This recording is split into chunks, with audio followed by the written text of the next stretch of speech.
কি রে সামির, মানে কি তুই এইভাবে দিন পার করবি? বুঝলাম না আমি অবস্থা। তুই কারো আন্ডারে চাকরি করবে না সেটা আমি বুঝলাম, কিন্তু ব্যবসা বাণিজ্য কর। তোর ব্যবসায় টাকা লাগলে তুই আমার থেকে না, আমি তোকে হেল্প করি।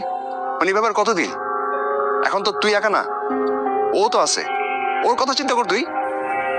মানে ওর ফিউচারটা চিন্তা করতে হবে না, ওর সম্মানের কথা চিন্তা করতে হবে না তোর? মানে শুধু তোর কারণ ওকে কি পরিমাণ কথা শুনতে হয় তোর কোনো আইডিয়া আছে? আম্মা কথা শোনায় ওকে, ওর ফ্যামিলি কথা শোনায় ওকে। আরে আমার আমার ওয়াইফ আমাকে আজ করছে যে মেরিনের স্বামী কিছু করে না কেন, ও এরকম কেন? মানে ওর সম্মানটা তুই রাখলি? ওর সম্মানের দিকে খেয়াল রাখা তোর তো জরুরি না? ও এম জি, মায়ের চেয়ে মাসির দরদ বেশি দেখি। হ্যাঁ, আমাদের চিন্তা তোমার করতে হবে না, তুমি তোমার চিন্তা করো। সামির, আমি নিজের চিন্তাও করি, আমি পরিবারের চিন্তাটাও করি। তুই যেমন আমার পরিবার, ও তো আমার পরিবার। Wow, great. নিজের গার্লফ্রেন্ডকে রেখে টাকার লোভে যে বসের মেয়েকে বিয়ে করে সে আসছে পরিবারের গল্প শোনাইতে, ফ্যামিলির গল্প শোনাইতে। আমি তোর মতো ইমোশনাল না, আমি প্র্যাকটিক্যাল। রিয়েলিটি বুঝিস? রিয়েল লাইফে এখন নামছিস তুই, সেটা তো নামিস নাই। আরে কয়দিন পর তোর যখন টাকা পয়সা থাকবে না, আর তখন ও যখন জানালার ফাঁক দিয়ে সুসুর করে পালা যাবে, তখন বুঝবি লাইফ কি জিনিস। আমি যেরকম কষ্ট করে নিজের লাইফটা গড়তেছি, তুইও তোর লাইফটা গড়। তুমি তোমার ভবিষ্যৎ করতেছো নাকি নিজের বেঁচে দিছো? তুই একটা ফ্যান্টাসির মধ্যে আছিস, বুঝছিস? আমি তোমার মতো লোভী না।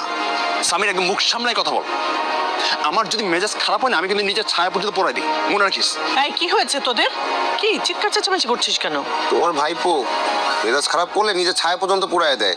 সে তো নিজেই ছারকার হয়ে গেছে পুইরা, সে ছায়া পাবে কই? সামির, তোরা আমি কিন্তু হাত আয়, এদিকে চল, ভেতর চল। সামি কি দরকার? আরে থামো।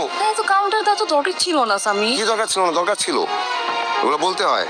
আমার ভাই না, আমি চিনি। এগুলো তো আমাকে শোনায় নাই, তোমারা শোনাচ্ছে। লোভী একটা আসছে দায়িত্ব নিয়ে।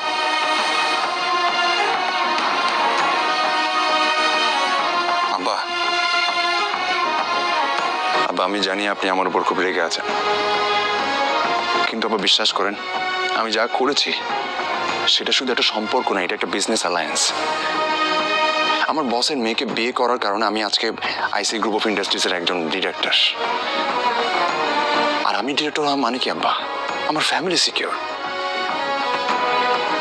তার মানে তুই যা করছিস, যা করেছিস, সব তোর বিজনেস এক্সপান্ড করার জন্য। এর মধ্যে ভালোবাসা টালোবাসা কিছু নেই, তাই না? আব্বা, ভালোবাসা দিয়ে তো এখন আর বিলস পে করা যায় না আব্বা। রিয়েল ওয়ার্ল্ডে ফিলিংস না, ক্যালকুলেশনই সব। কিন্তু আমি তো চাই আমার ছেলে একজন মানুষের মতো মানুষ হোক, মেশিন নয়।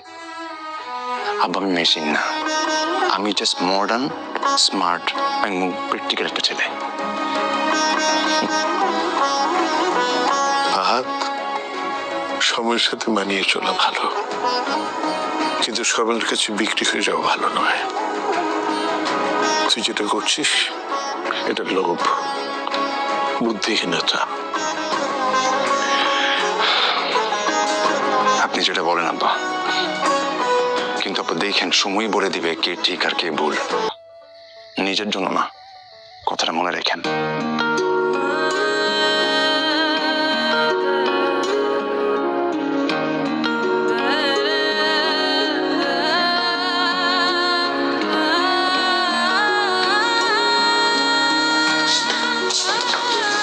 মা, তুমি আর বাবা আলাদা দুনিয়ায় থাকো, আমি চাই তোমরা একসাথে হয়ে যাও।